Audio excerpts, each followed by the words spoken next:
This is Conor Lennon from UN News. Now, we often say at the UN that small island developing states are frontline states when it comes to the climate emergency. Now, what that means is that they're particularly vulnerable to the consequences of this climate crisis. Things like rising sea levels, heavy rains which cause flooding, or rising ocean temperatures, acidification which is affecting coral reefs, fishing, and increasingly frequent hurricanes which destroy homes and livelihoods. At the same time, these countries often don't have the means to help their citizens to cope with the problems. Fragile economies mean high unemployment, and these are common issues across all of these small island developing states. Now, this all adds up to a pretty difficult outlook, and that's why many young people are deciding they want and need urgent changes to ensure that they have a world worth living in. So around the world, they're leading strikes, protests, demonstrations, and many of them are gaining the skills at school, at university, that they'll need to find the solutions to combat the crisis. So with that in mind, I've come to a coffee shop in Port of Spain, the capital of Trinidad and Tobago, which is one of those small island developing states just off the coast of Venezuela, to speak to some of the country's leading young voices on climate, to find out what they think about the climate emergency and what they think we need to do about it. And I'll start with Priyanka Lalla, a UNICEF Youth Advocate for the Eastern Caribbean, and you've represented Trinidad and Tobago at the COP26 Climate Change Conference in Glasgow. I was there. It was very cold, much colder than it is here. You've also worked with UNDP and UNEP, other parts of the United Nations, several climate organizations. You've been described as Greta Thunberg of Trinidad and Tobago. You happy with that? You'll take it. I'll take it. Worse things to be called, I suppose. And you write children's books. You've written a few children's books as far as ocean adventures, as far as mangrove adventures. You don't have copies with you, do you, by any chance? You don't? Okay. But I think that UNICEF has distributed them as well. So tell us a bit about those books, first of all. How did you get involved in that? I first started these two books with my little sister Zaafia. It's inspired by her, and she co-authored the books with me. And they are inspired in our mission for climate education. We strongly believe in climate education and its urgency for building more sustainable and equitable communities, especially here in Trinidad and Tobago. And the hope for these books are that they'll be implemented into school curriculums, or they'll be part of the household reading routine, or throughout the Caribbean region. So my work as an advocate started from a very young age, at 10 years old, and I started with zero waste living, with different initiatives like my Eat Green Live Blue campaign, and they have all kind of been embedded into these two books to inspire change and really empower young people to not be daunted or threatened by the climate crisis. Well, yeah, I mean, it can be quite scary, can't it? I mean, yeah. you said you started at a young age. Did you find it scary when you're thinking about the consequences of everything that's happening? I think more than finding it scary or daunting, for me it was a passion, because I've, likewise grown up in a beautiful Caribbean region where we have such lush biodiversity, our mangroves, our beaches, our rainforests, and I was inspired after Hurricanes Irma and Maria struck the Leeward Islands. Right, and that was what, 2017, 2018, yeah. And it caused huge problems, like massive, across the Caribbean in fact, a lot of destruction. Yeah. Do you remember that period? Yes, I do. I remember seeing the destruction, the damage on television, and as you said, more than being scared or being daunted by these threats, I felt empowered that I needed to change the way that I lived in order to help. And I think there's often a narrative that individual action does not create great impact, but it does create great impact. And that is something that I've continued to advocate for in my mission, to advocate for individual action and to empower young people, to show them that we all do have the power. And next to you, we've got Joshua Prentice. Hi, Joshua. You are a climate and ocean scientist and activist. And you've worked with the United Nations on chemical and waste projects, climate law, geoengineering, governance, climate, that's a lot of stuff. Anything else I've missed out there? Climate adaptation? And mitigation.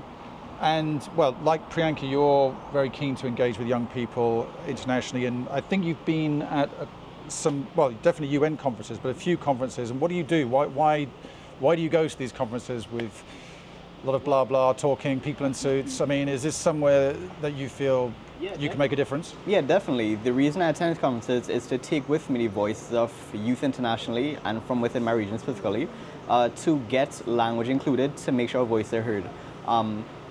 Discussions happening now on the national stage will shape our future.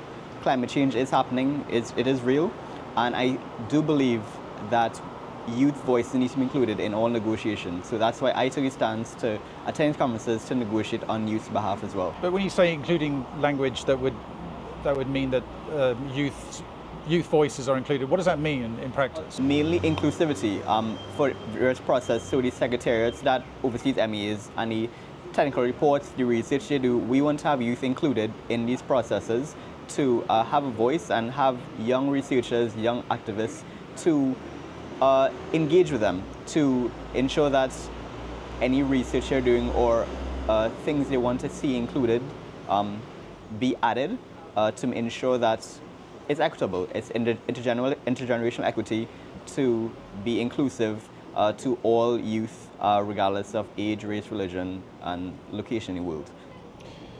And last but not least, Zaafia Alexander, climate change activist. You're still in university. You're doing a degree in information systems management at the University of the West Indies here at the campus in Trinidad and Tobago. But you've already started your own. How old are you? 18? I'm 18, yes. You've already started your own NGO. How did that happen? Visionary Green Alliance. Tell us about that and what does it do? We focus on youth advocacy, climate action, awareness, and education. So most of our work focuses on education towards the youths, making climate education more accessible and understandable to youth. And why did you get involved? What was the passion behind it? Passion behind it. I had an excruciatingly passionate geography teacher that helped me understand why climate change should be the topic of conversation in Trinidad and Tobago. And I co-founded this organization with two of my friends, Riley and Isabella, and they were equally as passionate as I was and educated on climate change and why it should be a topic in Trinidad and Tobago. You're all young. Zaafia and Priyanka, you started particularly young. What was it about your background you think that, because I'm sure most people your age, early teens, were not as interested as you were in these topics. What was it you think that got you interested in advocacy and going around the world and talking about these topics? All right, I'll go first. I was mad. I saw nobody taking any action whatsoever. I saw no one that was my age speaking about this when I knew my classmates was just as educated as I was. I was wondering why youth weren't included in crucial decisions that affected our future. Absolutely, I think that's very commendable and inspiring. I think for me it was a little bit different. I think for me it kind of stemmed from the values that I was taught in my home environment. I was always taught, to respect the environment, take care of the environment. And when I saw this kind of mentality not matching up with the actions of not only people in Trinidad and Tobago, but region-wide or internationally, I was confused and puzzled as to why do we say certain things but our actions do not match them.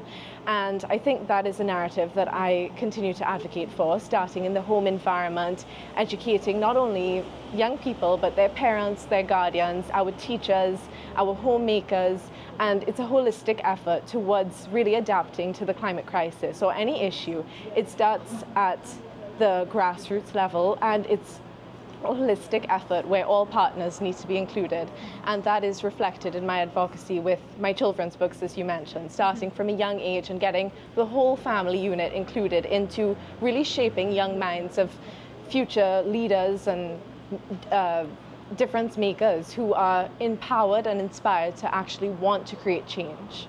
Zaafia, you said you were mad, you were angry, but are you surprised, all of you, that there aren't more people your age who are concerned, who are willing to do something? Because I'll be frank here, before we were recording, you all said to me, well, it's kind of disappointing that there aren't more people in Trinidad that are your age that are getting involved in this, because this is something that affects your future. We think things are going to get worse before they get better. So what do you think, Joshua?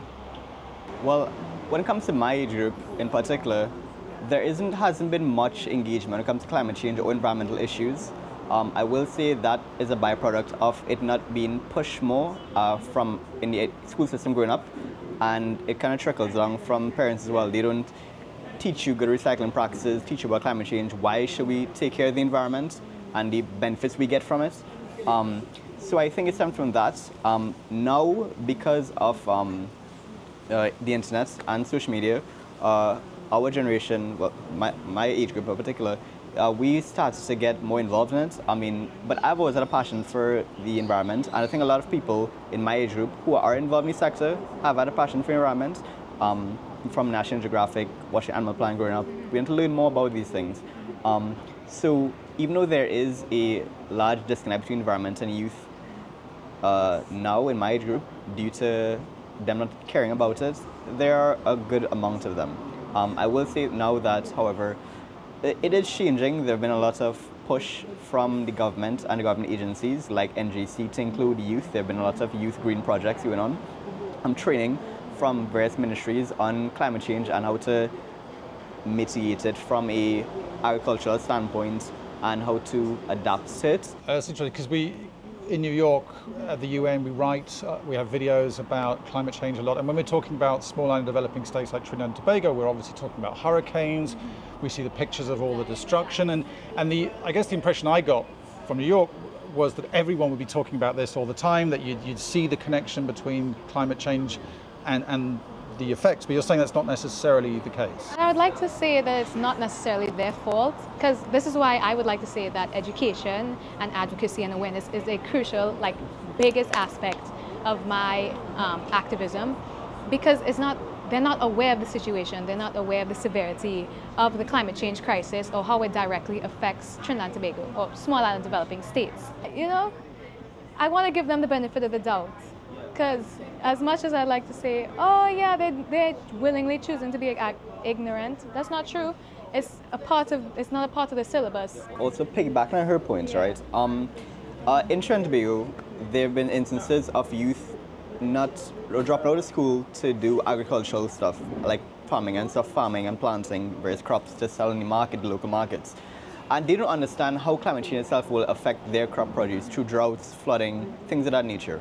And that all stems from a lack of training and lack of advocacy, because they don't understand the reason behind that. Behind their loss of crops and loss of damage to their property is due to climate change. So they just arbitrarily blame the government or... Yeah. It's ironic, we're a small island developing state, we're most affected, and they don't understand why stuff that's happening. They see the fluctuating weather patterns, they see sea levels rising, they see increased temperatures, and they don't understand why, and they don't understand that we are the primary source of this happening. So yeah. Yeah, I think just touching on what both of them said, an example that I always give is that we are constantly hit by flash flooding on an annual basis in Trinidad and Tobago. And the same communities, the same marginalized groups, the same coastal communities are hit every year. But there is a disconnect between this and the climate crisis, because people understand the climate crisis on a scientific level, where we know how it affects the water cycle, we know how it affects precipitation patterns, but there isn't a connection to this and how it's affecting the families and the lived experiences of people. For example, when people's homes are washed out, they lose their belongings, their school books, their school supplies. So the young children are forced out of school because their schools are destroyed, they don't have the resources or the accessibility to build back, infringing on their right to education. They are sometimes forced into child marriages. This is another infringement on their rights. They are sometimes forced to support their families, which is in turn child labor. But these infringements on their human rights, on their child rights, are completely disconnected from the issue of climate change and the environment. And I think, going back to what they said, the solution for this is climate education. And it's a testament to what UNICEF has been doing, I think. They have been working towards supporting our school curriculums and reframing the school curriculums in order to implement that sort of, a more dynamic. Right, so you're touching on politics there, changing laws, changing legislation, and well, Zaafia, you said you're political, so I'll start with you. Because, your point was that you can't really separate politics from this kind of activism. And Joshua, we said earlier, we were talking about legislation, about how much of it is so out of date. So is this, I know it's complicated, you have to get into the detail. Is this something that you're interested in, the groups that you're in are interested in, getting into detail, pushing for laws to change, lobbying politicians? Is that something that you're interested in doing, and is it something that works? I can start a bit because I do environmental law and I do environmental law, climate change law.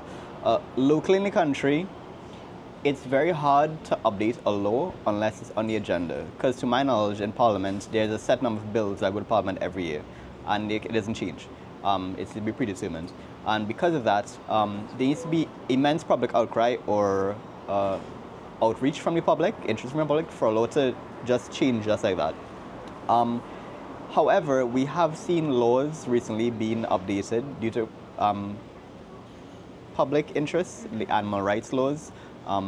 Climate laws in particular are somewhat hard to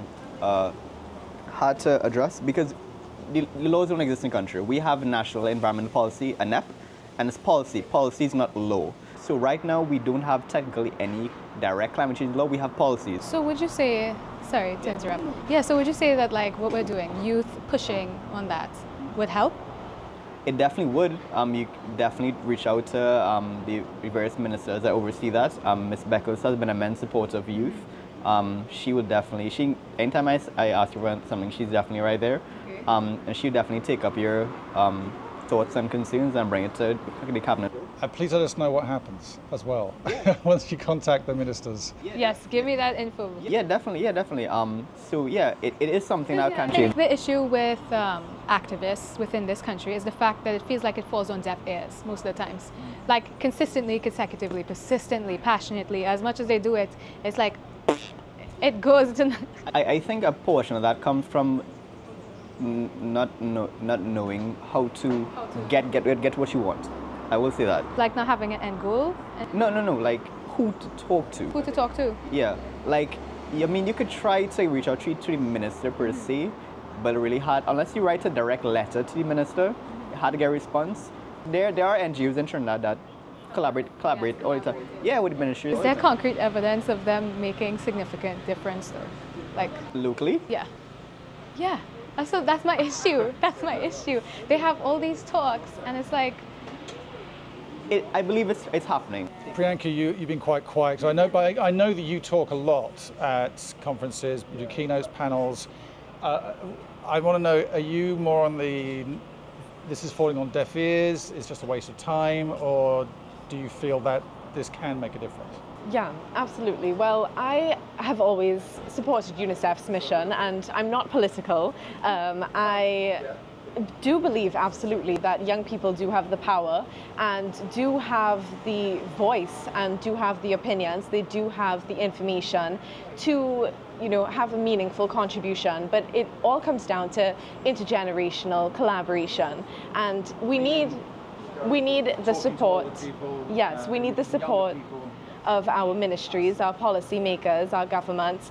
We need the support of our young people, our educators, our homemakers, and it's a collective effort. I don't think the responsibility falls on one side or the other. It's a collective effort, and we've been seeing action not only nationally but also regionally and internationally, and I think it does give young people the hope that their voice is not only being heard but it's being implemented into action. Obviously there needs to be more of it because we are seeing those gaps in the policies, we're seeing the gaps in the implementation of action, and I think this comes down to two things: transparency and accountability within our policies, ensuring that we check up, is it actually being meaningfully addressed? Are the policies going towards the people who need it the most?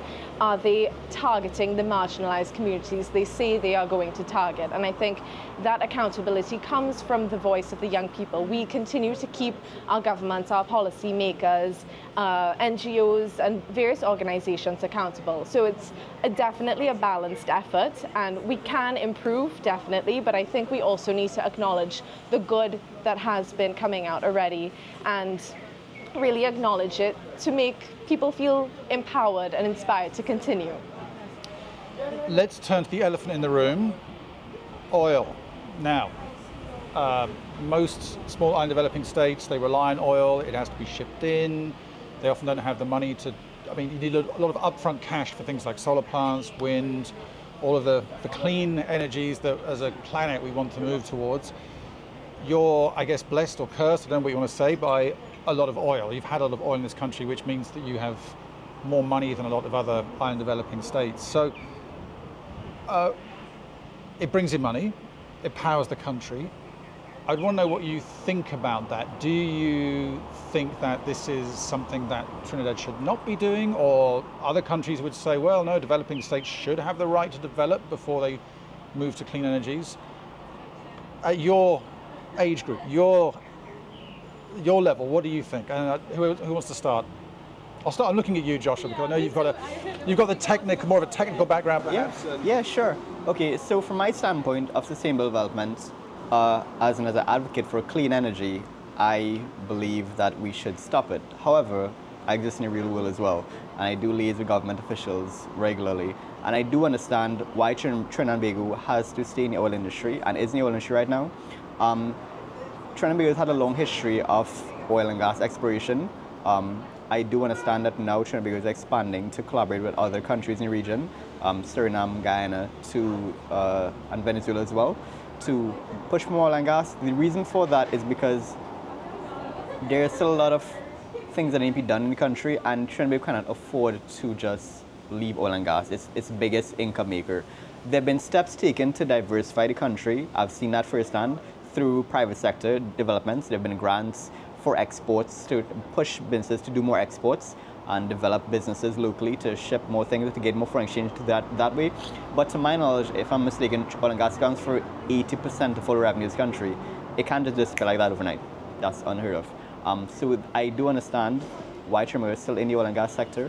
However, I do believe because the world is shifting towards more clean and green energy, there needs to be discussions had and projects being implemented to push in that direction as well, whether it be R&D to develop more studies to see if it's possible to implement various clean tech, clean energy process in country.